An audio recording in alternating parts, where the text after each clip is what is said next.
Открытие третьего тысячелетия. Эхо твоего города вместе с радио «Эхо Москвы».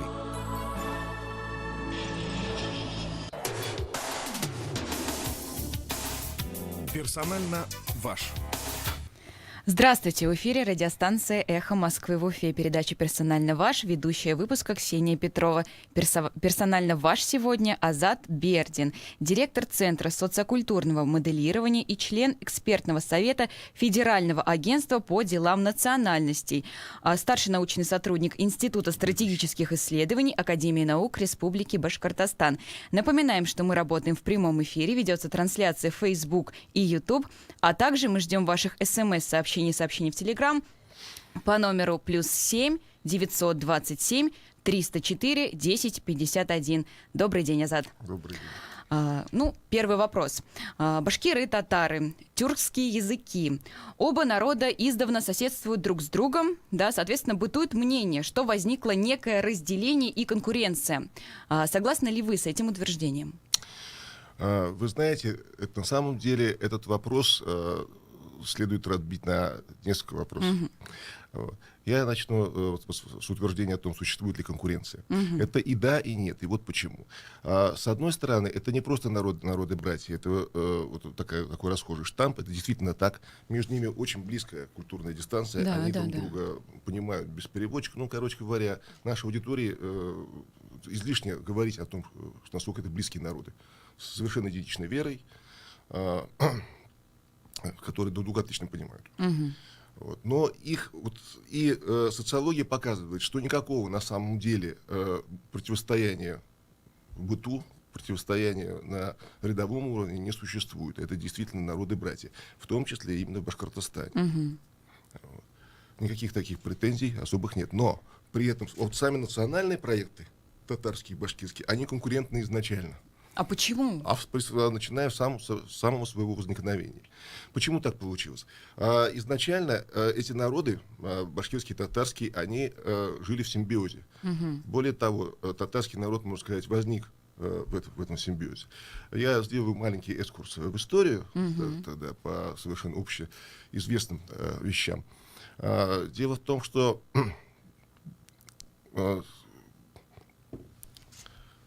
после завоевания Казанского ханства Иваном Грозным, тогда еще татарского народа в нынешнем его понимании просто-напросто не было, не существовало. Изначально башкирские и татарские народы, которые состоят во многом из схожих этнических компонентов, они были очень по-разному структурированы. Дело в том, что у башкир изначально еще с ордынского времени, а возможно до ордынского времени, была такая политика, как сейчас говорят, то есть основанная на горизонтальных связях между равными кланами. Кланы башкир, там Кыпсак, Бурдян, Усарган и так далее, они формально равны между собой, вне зависимости от своей численности и силы. Вот. И вот такая интересная с горизонтальными связями система, она интересна тем, что нет такой точки, взяв которую можно было сказать, что ты полностью контролируешь Башкирию. Эта система была оформлена в виде вотчинного права на землю. Как известно, когда башкиры присоединялись к России, это было далеко не одномоментно. На самом деле, одномоментность — это, в общем-то, расхожий исторический миф. Он так просто легче воспринимается. Вот, там, послы Урала и так далее. Да? Вот. На самом деле, этот процесс растянулся почти на полвека. Присоединение действительно было добровольным, но каждый клан при этом принимал присягу отдельно, потому что эта присяга легитимировала его права на землю. И именно поэтому, что это были жизненно важные права, они закрепились надолго, и сама политическая система позволяла им эти права отстаивать. Вот знаменитые башкирские восстания, это борьба как раз за свои права, которые были оговорены еще с самого начала. В общем-то, поскольку они присоединялись при условии признания их свободы веры и, самое главное, вотчинного права на землю. С татарами было все совершенно иначе. Дело в том, что почему-то так относительно легко произошло завоевание Казанского ханства. Дело в том, что само по себе при возникновении Казанского ханства татарами, причем это было не самоназвание, а только со стороны называлась только его верхушка. Это 4 клана: Ширин, Аргын, Барын и Кыпчак, с которым пришел хан Улуг Мухаммед, там восстанавливал порядок в этом ханстве. И вот эта узкая ордынская прослойка, которая захватила всю власть в стране, как примерно норманы в Англии, да, она не смешивалась с местным населением, и тогда вот в этом понимании татар не было. Местное население называлось Исачная Чуваша тогда. Это преимущество потомки булгар, смешавшись с Кыпчаком. Но это долгая история. Важно, что вот этой смеси такого не произошло тогда. И только когда пришел Иван Грозный, он вот эту страту, узкую страту, да, тех, кого со стороны называли татарами, и который так нелестно отзывался в свое время поэт Мухаммадьяр, настолько нелестно, что за его цитирование, несмотря на то, что эти стихи цитировались еще в советское время, в 70-е годы, открыто в издании, вот на нашего современника Сагида Исмаила, например, заведено было уголовное дело. Был такой курьез. Так вот, вот этот антагонизм, он привел к тому, что, во-первых, ханство было когда завоевано относительно легко, но вот именно тогда, после этого, эта верхушка, можно сказать, ушла вниз, потому что у Ивана Грозного и своих дворян было достаточно. И поэтому перед ордынскими дворянами был очень небольшой выбор. Или идти на службу, но тогда преимущественно креститься. Там, правда, была прослойка служивых татар-мусульман в Касимовском ханстве, но это ограниченная прослойка. Либо уходить вниз, можно сказать. И вот когда эти люди, как правило, креативные, умелые, вот, умеющие и воевать, и жить, вот, они в течение поколений стали смешиваться с местным населением, они принесли ему вот это имя татар. В истории четко фиксируется, что вплоть до конца, почти до последней трети 17 века господствовало название Исачная Чуваша у местного населения. После этого появляются татары. 3 поколения прошло, и у них появилась вместе с этим легенда об Иске Казани, о татарском ханстве, которого на самом деле не было, по сути. И вот тогда возникла вот эта прослойка Казанлы, точнее не прослойка, а вот сам народ стал возникать, который уже в 18 веке, по свидетельству того же Рычкова, Татищева, единственный, который не стыдится имени татар, он их принимает, самобытный народ со своими представлениями, вот, и вот это возникло это ядро татарского народа. В нацию же он стал превращаться и вовсе намного позже, это уже отдельная история, и вот это национальный проект, который в конце 19 века уже оформился полностью, но вообще он оформлялся весь 19 век вместе с мусульманским просвещением. Татарские историки, в том числе, например, вот Айдар Юрьевич Хабуддинов, всегда подчеркивали роль муфтията, центрального муфтията, того самого, который сейчас расположен в Уфе. Как Хабиров уже говорил о том, что Уфа — центр ислама. Меня, кстати, очень удивило, почему это возбудило такую реакцию, несколько неожиданную. По-моему, это общеизвестная вещь. Да, она была центром ислама, да, центральный муфтият был создан здесь. Вот. И вот тогда стал возникать татарский национальный проект. А он уже был конкурентен башкирскому. Но почему это произошло, это уже более долгий разговор. Я думаю, уже у вас есть вопросы. Ага, да, конечно. На прошлой неделе в гостях у «Эхо Москвы» в Уфе был Ильнар Гарифуллин, который, кстати, упомянул о проблеме башкирских национальных кадров. Это цитата. По его мнению, большинство постов республики на данный момент занимают башкиры. Там он говорил про башкирскую политику и про опору на башкирские кадры, вот, который сейчас ведется. И хотелось бы у вас спросить, согласны ли вы с ним? Если нет, то, возможно, у вас есть какие-то цифры, то есть как-то эту ситуацию вы можете прокомментировать. Вы знаете, я просто не очень понимаю, на чем такая мысль основана, что идет опора на башкирские кадры. Насколько я знаю, у Ильнара Гарифуллина есть только один действительно такой значимый аргумент.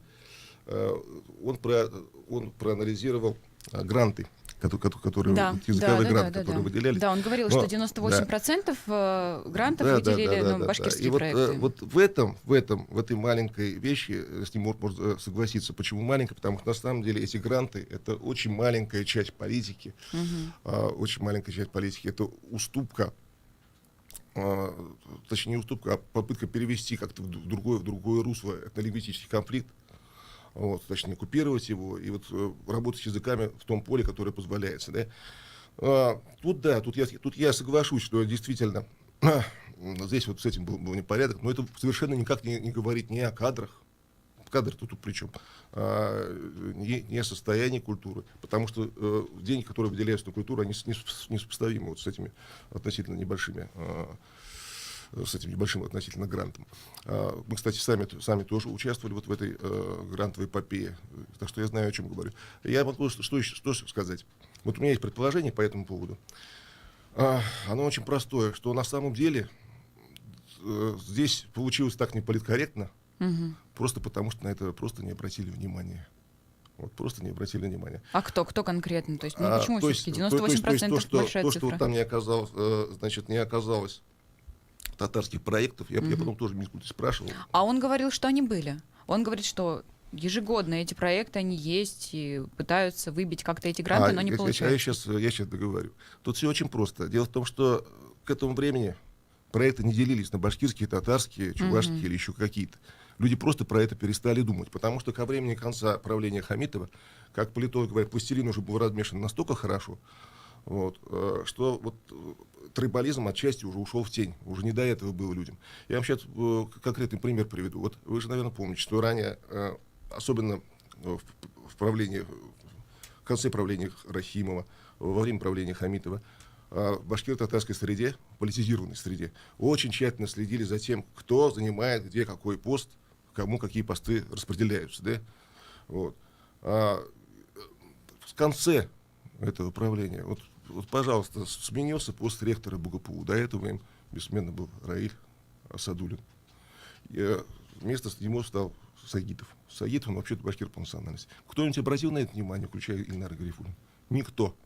А представьте себе, что если это было бы несколько лет назад, до этого, сразу какой бы поднялся шум, да, что пала татарская цитадель в БГПУ и так далее. Ну, может быть, просто на это обращает внимание, но все-таки высказать свой голос смог только Ильнар, может быть, так? Вот именно. Если бы он не обратил на это внимание, на это не обратил бы внимания никто. Вот я, например, просто тоже про это просто не знал. То есть вот судить по столь узкому сегменту, это в сущности уже просто придирка. Другое дело, что, вот смотрите, конечно, из политкорректности это можно было сделать. И можно было сделать легко. И вот именно это аргумент за то, что это не было сделано не специально, не потому, что существует какое-то засилие башкирских кадров, а просто потому, что на это просто не обратили внимания. Если подавала там 65-я татарская гимназия или кто-нибудь еще, возможно, они не прошли, там почему-то проект кому-то не понравился, документы были не в порядке, не знаю. Причины могут быть самые разные, но частные.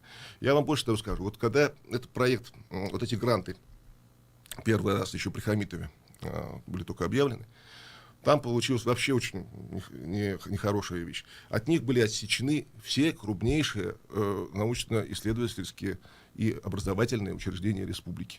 То есть БГУ, вот наш ИСИ, например, Академия и так далее. Почему? А там чисто формальное требование было, чтобы не было никаких задолженностей вот, у тех, кто подает на конкурс.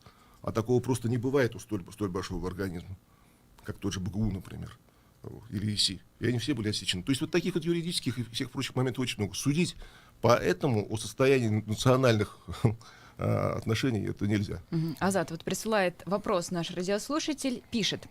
Азат, стоит ли в Республике Башкортостан создать Совет национальностей или Палату национальностей? У нас сейчас модно быть в тренде СПЧ, Общественная палата. Чем больше хлама, тем веселее, как он пишет. Как можете прокомментировать?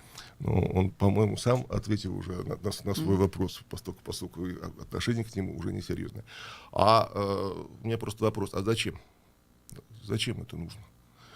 Что значит Совет национальностей? У нас что, и так мало официозных национальных организаций. У нас есть Ассамблея народов Башкортостана. Пожалуйста. Эта ассамблея, кстати, тоже недавно выиграла довольно интересный грант. Ну вот раз уже заговорили о национальных организациях, я хочу еще одну такую серьезную тему поднять ситуацию, которая произошла в Ижевске. Активист Альберт Разин совершил акт самосожжения у здания Горсовета Удмуртии.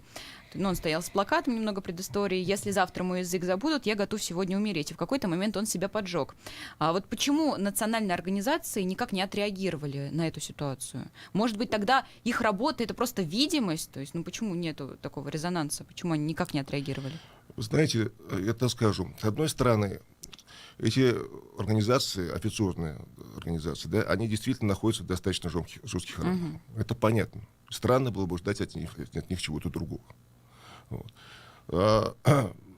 С другой стороны, то, что нужны ли они, не просто безусловно нужны, а то, что они нужны, доказывается крайне просто. А вы вспомните, сколько было сразу шума и возмущений, как только при Хамитове последовали кадровые перестановки в Курултае в том же самом. Хотя те же самые башкирские активисты упрекали постоянно, его всегда упрекают, и в том, что он бездействует, и в том, что он не говорит, когда надо, или говорит то, что не надо, и так далее, постоянно. Но как только Курултай задели, вот, как только,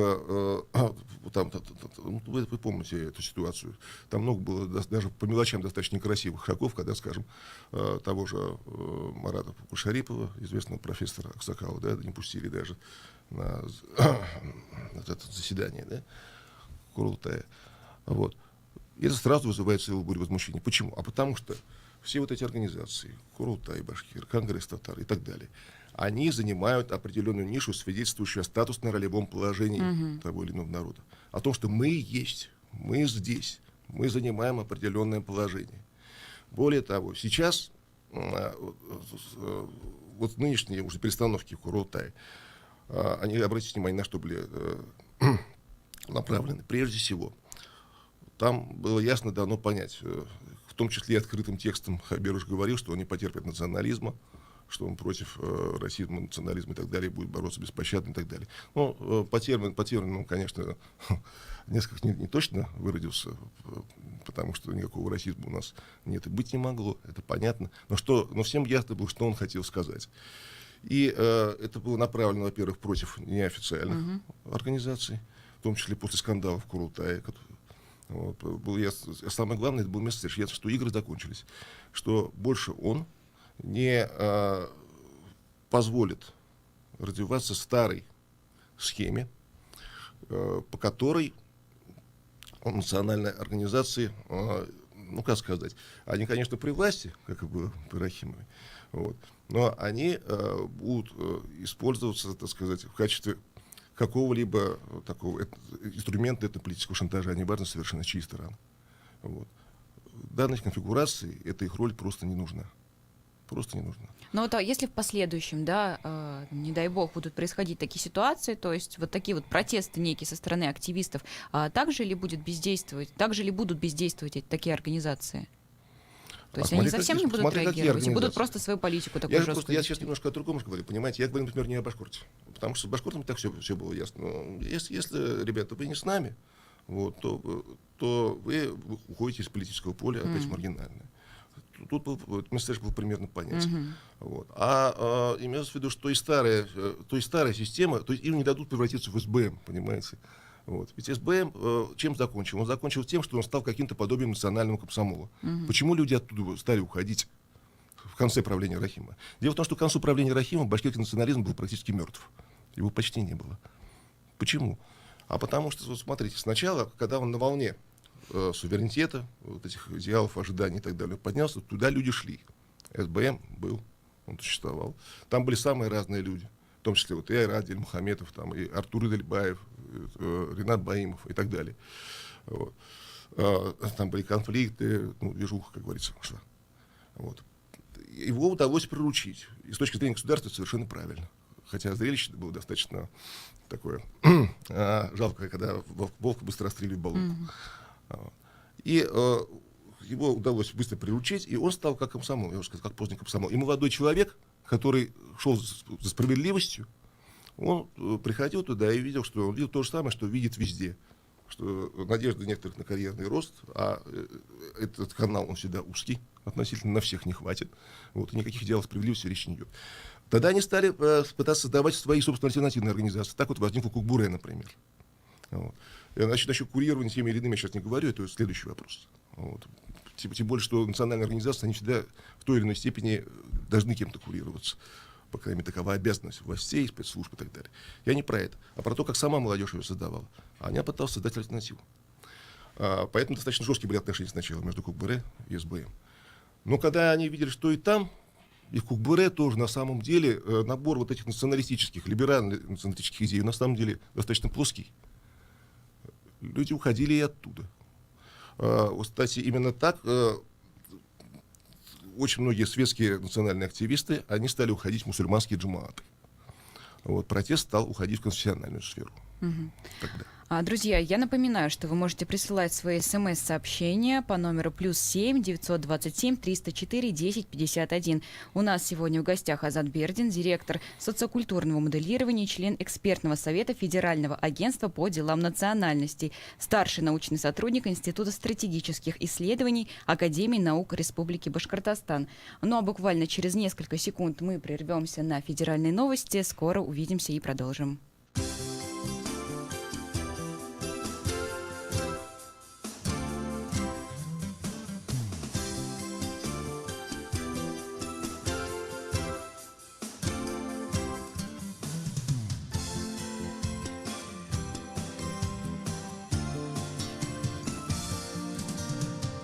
Премьер Борис Джонсон написал в Твиттере, что принято сбалансированное и справедливое решение. Он выразил надежду, что парламент одобрит соглашение уже в ближайшую субботу.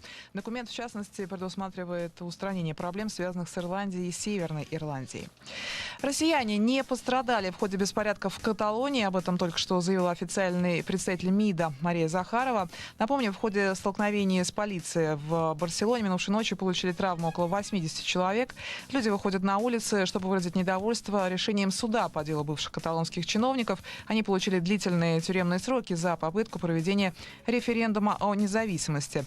Для сохранения общественного порядка Мадрид рассматривает разные сценарии, сообщил премьер-министр Испании Педро Санчес, перевод Евроньюз. Правительство вновь сообщает, что не потерпит никакого насилия ни при каких обстоятельствах и будет действовать, используя все средства, находящиеся в его распоряжении, чтобы обеспечить соблюдение фундаментальных прав всех жителей Каталонии. Жители Каталонии тем временем вновь призывали к блокаде транспортного сообщения и всеобщей забастовке в пятницу. Глава президентского совета по правам человека Михаил Федотов в ближайшие дни покинет свой пост в связи с достижением предельного возраста нахождения на госслужбе. Эту информацию Интерфаксу подтвердила член СПЧ Ева Меркачева. Ранее об этом сообщил некий информированный источник агентства. По его данным, у руководства страны нет претензий к Федотову. Он награжден орденом почета. Ему на смену, скорее всего, придет нынешний руководитель Общественной палаты Валерий Фадеев. Генеральная прокуратура России начала проверку авиакомпании «Победа». Это связано с информацией об увеличении тарифов на международные перелеты с 28 октября. Ранее Минтранс заявил, что изучит ситуацию. Мосгорсуд запретил платную регистрацию на рейсы «Победы» в зарубежных аэропортах. Авиакомпания вслед за этим сообщила, что для исполнения решения суда будет включать в тариф стоимость услуги регистрации. Это приведет к тому, что цены на билеты в Россию и за рубежа вырастут на 25 евро. Большинство школ в Крыму до сих пор не обеспечены профессиональной охраной. Об этом сообщила ТАСС, исполняющая обязанности министра образования Республики Наталья Гончарова. По ее словам, только 1% пользуется услугами Росгвардии, 10% заключили договор с частными охранными предприятиями. Прошел ровно год, как студент колледжа в Керчи открыл стрельбу и устроил взрыв в учебном заведении, а затем покончил с собой. Тогда погибли 20 человек, около 50 пострадали. Россияне считают, что сейчас не время делать крупные покупки и брать кредиты. Согласно опросам ВЦИОМа, такого мнения придерживаются, соответственно, 58 и 72% респондентов. Около 70% опрошенных заявили, что лучше экономить на будущее. 46% назвали хорошей идеей класть свободные деньги в банк. Температурный рекорд 1990 года побит в Москве. Сегодня на базовой метеостанции в полдень было плюс 15 градусов. Впрочем, судя по всему, это еще не предел. Сейчас в Москве плюс 18. А ближайшей ночью обещают 9-11, завтра днем плюс 12-14, преимущественно без осадков. Марина Старцина, служба информации, Эхо Москвы.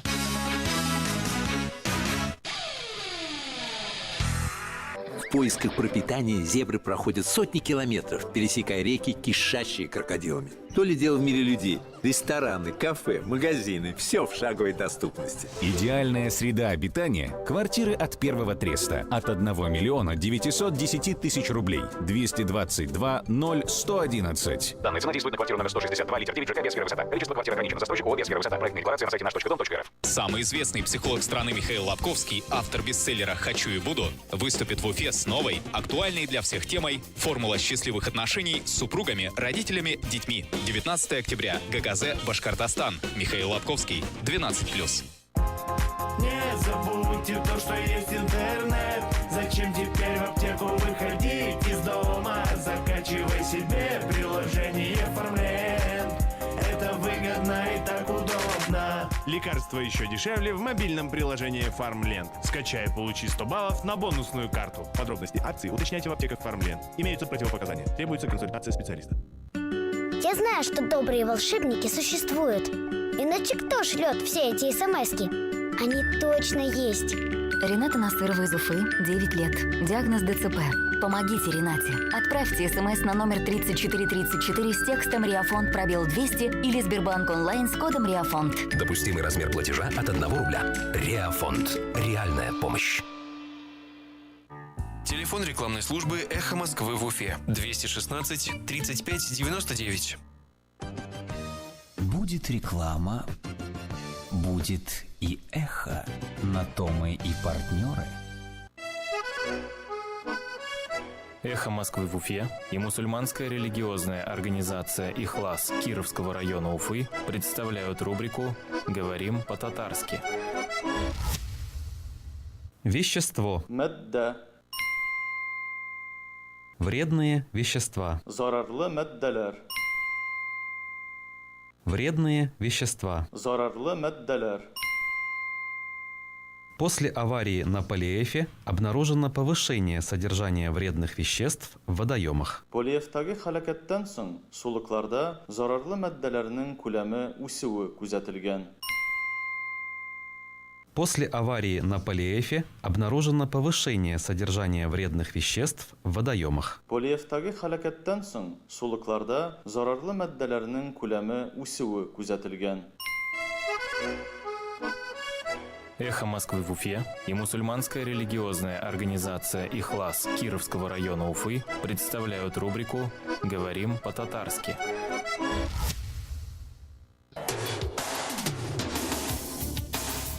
Персонально ваш. Ну что ж, друзья, мы продолжаем. В гостях у нас Азат Бердин, директор Центра социокультурного моделирования и член экспертного совета Федерального агентства по делам национальностей. Старший научный сотрудник Института стратегических исследований Академии наук Республики Башкортостан. Я напоминаю, что вы можете присылать свои смс-сообщения и сообщения в Телеграм по номеру +7 927 304 1051. Ну что ж, Азат, все-таки хочется немножечко обобщить вопросы, о которых мы уже начали с вами говорить. Все-таки почему вот возникло такое разделение между башкирами и татарами? Вот вкратце буквально. Вкратце, как я уже говорил, эти народы были структурированы несколько по-разному. Сначала они жили в симбиозе, дополняли друг друга. То есть башкиры, они исполняли роль защитника российской уммы. Именно благодаря им, по сути говоря, на их территории после восстания сиита Садиира, например, 1681-83 годов, здесь была провозглашена свобода веры указанными царей Ивана и Петра. Ну, я много таких примеров могу приводить. И под защиту их сабель от крещения и закрепощения сюда бежали выходцы многих народов, в том числе и предких татар. А татары, они развивались, получается, как совсем по-другому, как именно структурная часть России. Они уже были в нее жестко интегрированы сами по себе. Вот. И развивались во многом с большим элементом диаспоры. То есть это кварталы в городах, которые целиком принадлежат не им, они везде являются меньшинством. Это ремесленники, учителя и так далее, и так далее. Вот. И, естественно, вот в этой среде, когда наступила эпоха мусульманского просвещения, эта эпоха, она стала, это мусульманское просвещение развивалось очень бурно. Понятно, что оно и среди башкир тоже достаточно хорошо развивалось. Там у нас есть многие очень известные имена, как Мурат Рамзи и так далее. Но для татар это именно эпоха их нациообразования. И в принципе, их национальный проект сам по себе, он должен был охватить всех тюрок России, в том числе и башкир. И вот тут, естественно, произошло само по себе столкновение этих национальных проектов, потому что у башкир была собственная, достаточно жестко выстроенная, опирающаяся на их традиционное общество, очень древнее и, самое главное, опирающаяся на социальную систему идентичности, вот, которая и свой собственный национальный проект. Вот почему в среде татарских националистов так принято ритуально не любить Валиди, именно потому, что он и та группа интеллигенции башкирской, которая была вокруг него, она сумела из старой, ушедшей уже из истории идеи вотчинного права, она сумела ее переформатировать и создать идею новой башкирской автономии, новой республики, новую башкирскую идею. Но эта идея, она была конкурентна татарской национальной идее. Это столкновение, оно произошло, оно было и во время гражданской войны, вот, и оно, в общем-то, именно как конкурентное оставалось и дальше. Оно именно в умах интеллигенции, оно не в народе само по себе. Хотя понятно, что интеллигенция транслирует свои стереотипы на народ. Но обратите внимание, насколько добродушно эти стереотипы воспринимаются в самой башкиро-татарской среде. Вот башкиры-татары это хорошо знают сами по себе. То есть, например, вот известные такие стереотипы татарские черты, как там вот ловкость, тароватость, умение приспособиться, у башкир они признаются и признаются добродушно, что вот мы тоже достаточно стереотипно ленивые, они стереотипно более такие верткие и так далее. Все это очень добродушно, на очень комплементарном уровне делается. А вот в среде интеллигенции все совершенно по-другому. И еще один очень важный момент. Дело в том, что существует на самом деле совершенно прагматичный момент, это конкуренция между субъектами федерации, между Татарстаном, например, и Башкортостаном. Ну, между всеми субъектами на самом деле. Вот обратите внимание, абсолютно все, любые противоречия, коллизии, которые у нас происходят, они сразу немедленно описываются всеми средствами, татарскими средствами массовой информации, и официальными, и неофициальными, и любыми. То есть информационная борьба постоянно идет на нашем поле. Она постоянно дестабилизирует республику. Кстати, вот Эльнар Гарифуллин, о котором вы упоминали, про это постоянно говорит, но он упоминает в другом ключе.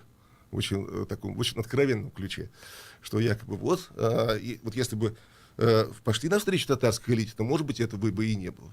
Во-первых, это совершенно не так, потому что занимается этим делом, по крайней мере, открыто не татарская элита, а только какая-то ее определенная часть, окраинная, маргинальная часть на самом деле, а ее действием уже покрывают свои действия уже настоящие, серьезные акторы.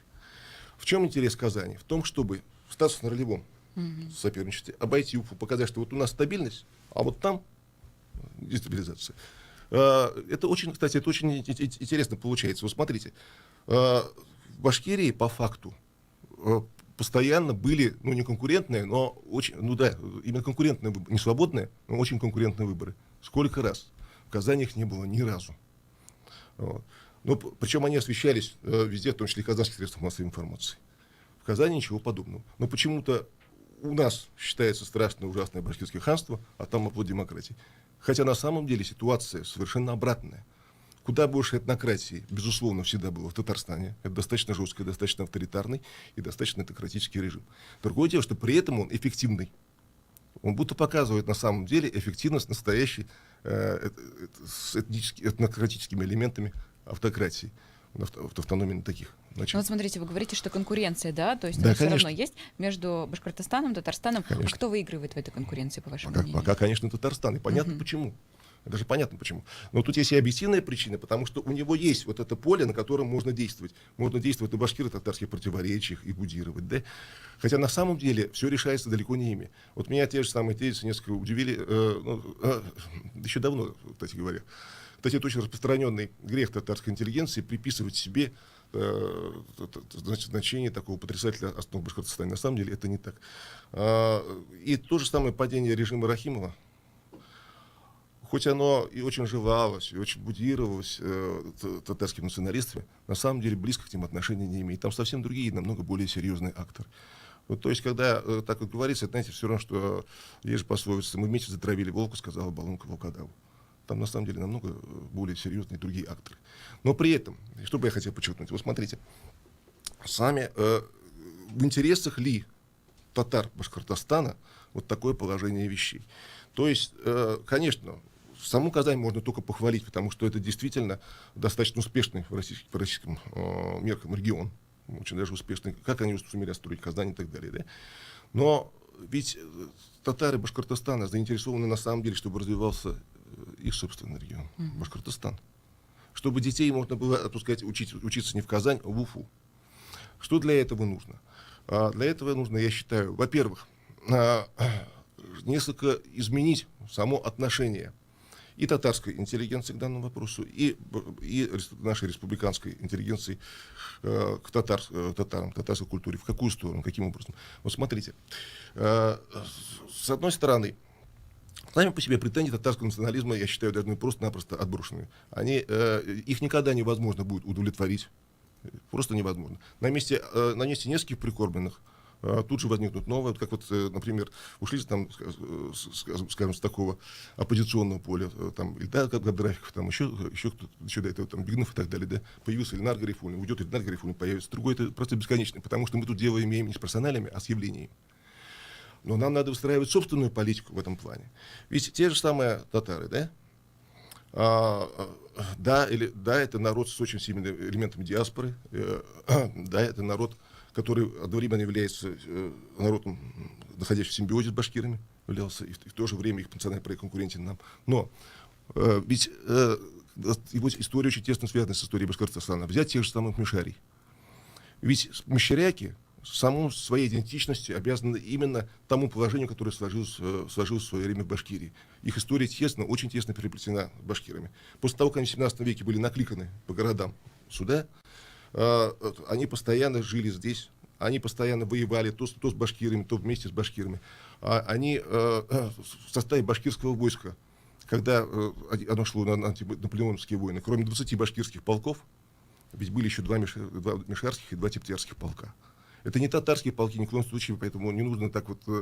Это тоже, естественно, злит башкир, когда начинают говорить такие антиисторические вещи, что вот были башкиры, татарские полки, их не было. Были башкирские полки, были мишарские, были тептерские, но ведь мишарские были.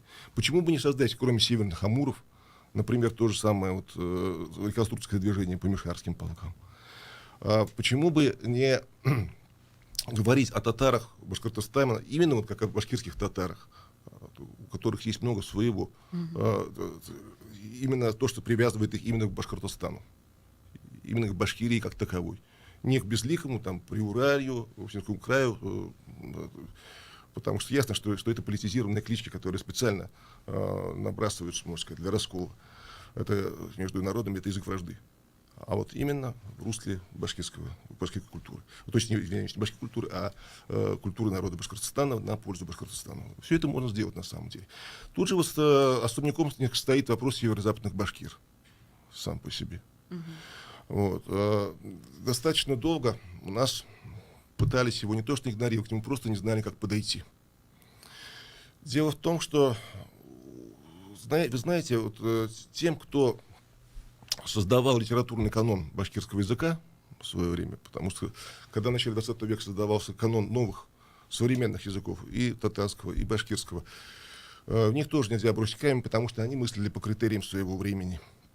На самом деле и Сталин, и Валиди мыслили в этом плане очень схожим образом. То есть одна нация — это на самом деле как бы один язык, одна территория и так далее. Да? Азат, у нас вопрос от нашего радиослушателя.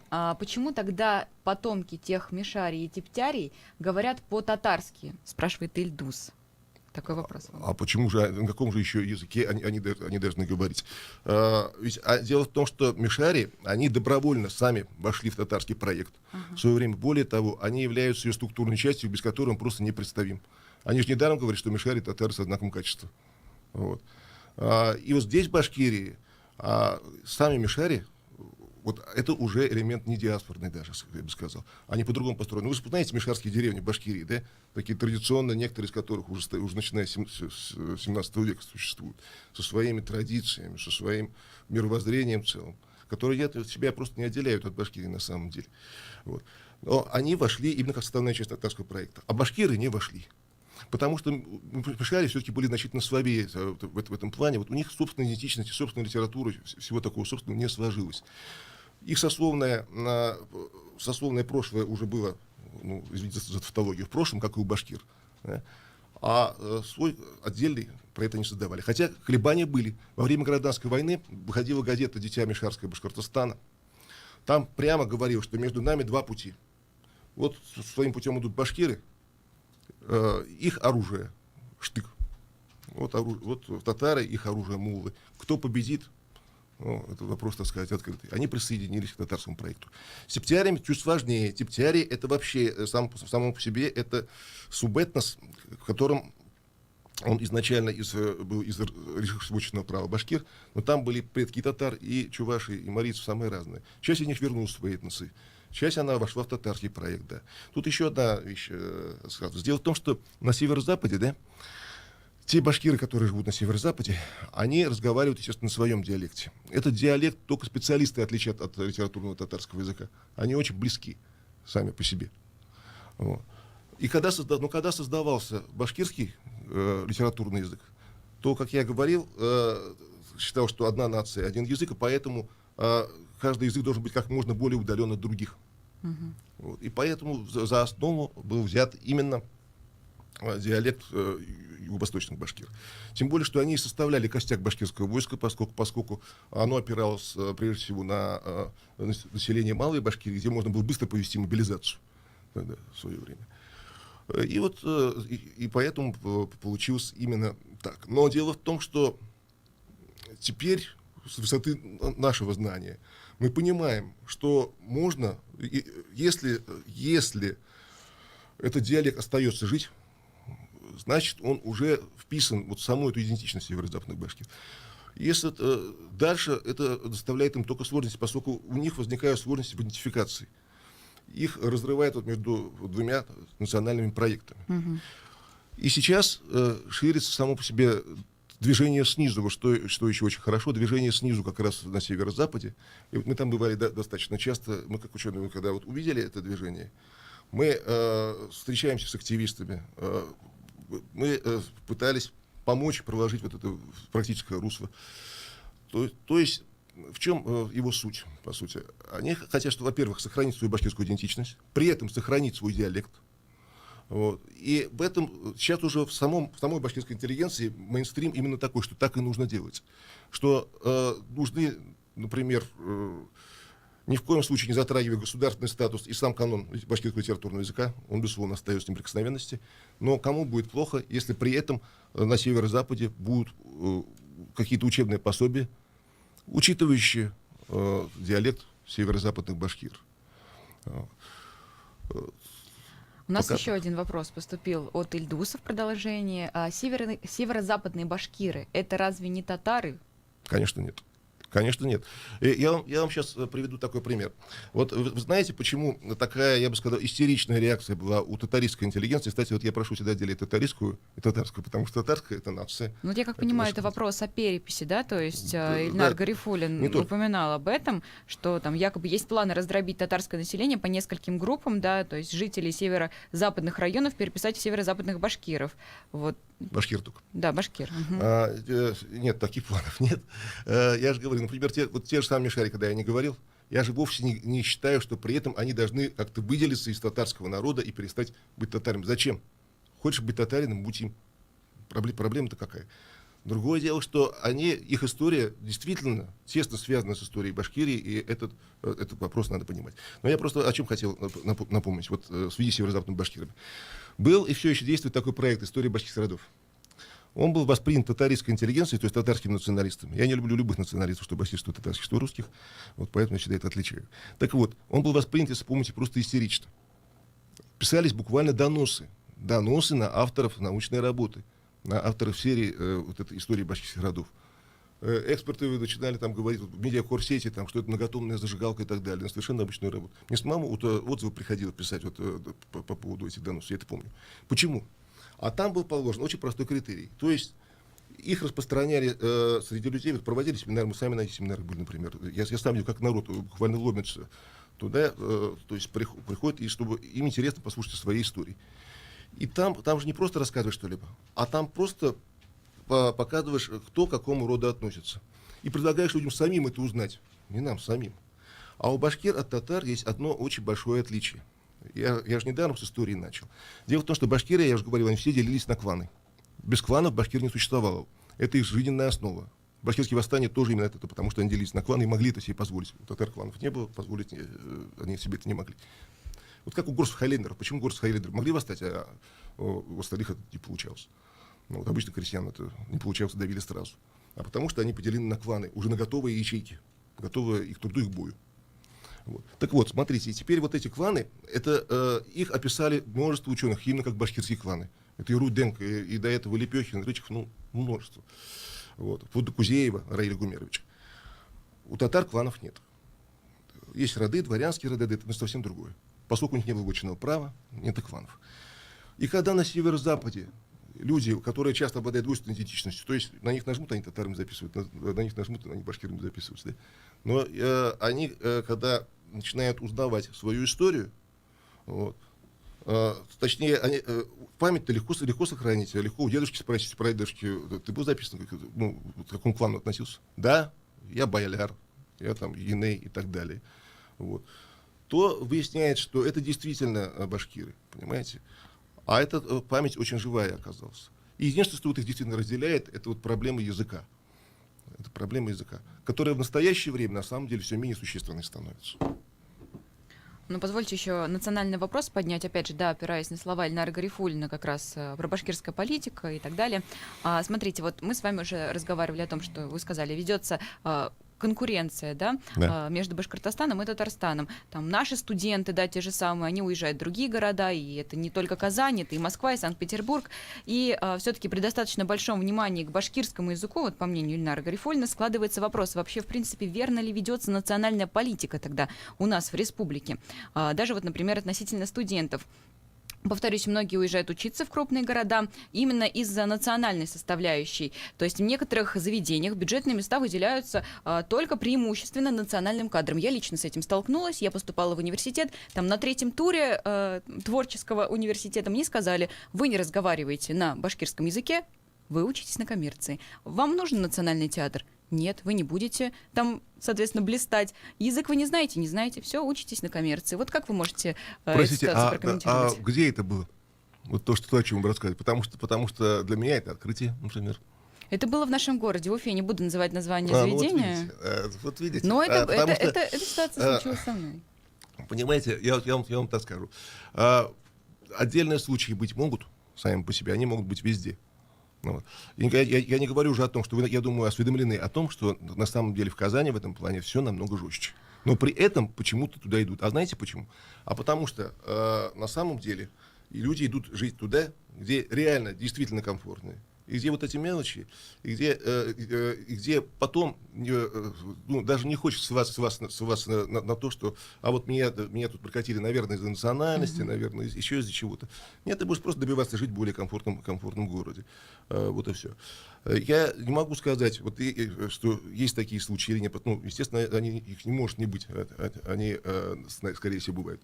Но то, что политики такой не выстроены, я просто уверен.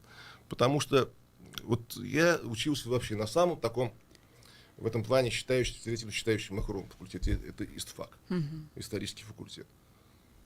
По крайней мере, в наше время, там близко такого не было. Да, были уже негласные квоты, но они были для деревенских вообще. Понятно, что из деревенских будет много башкир, хотя там было полно. И татар, мишарик, кстати говоря, там тоже были, так сказать, со знаком качества и так далее. И я считаю, совершенно справедливые меры, потому что я знаю своих однокурсников, да, там действительно талантливые ребята. У нас был конкурс 16 человек на место, там по-другому не бывало. Так вот, действительно, мне, выросшему в городе, среди книг и так далее, несравнимо легче, чем ребятам, которые были. Это совершенно справедливая мера. То, что у афганцев были готы, то, что из армии обратно туда зачисляли, и то, что вот у деревенских были такие. Вот. На самом деле это все справедливо. Вот.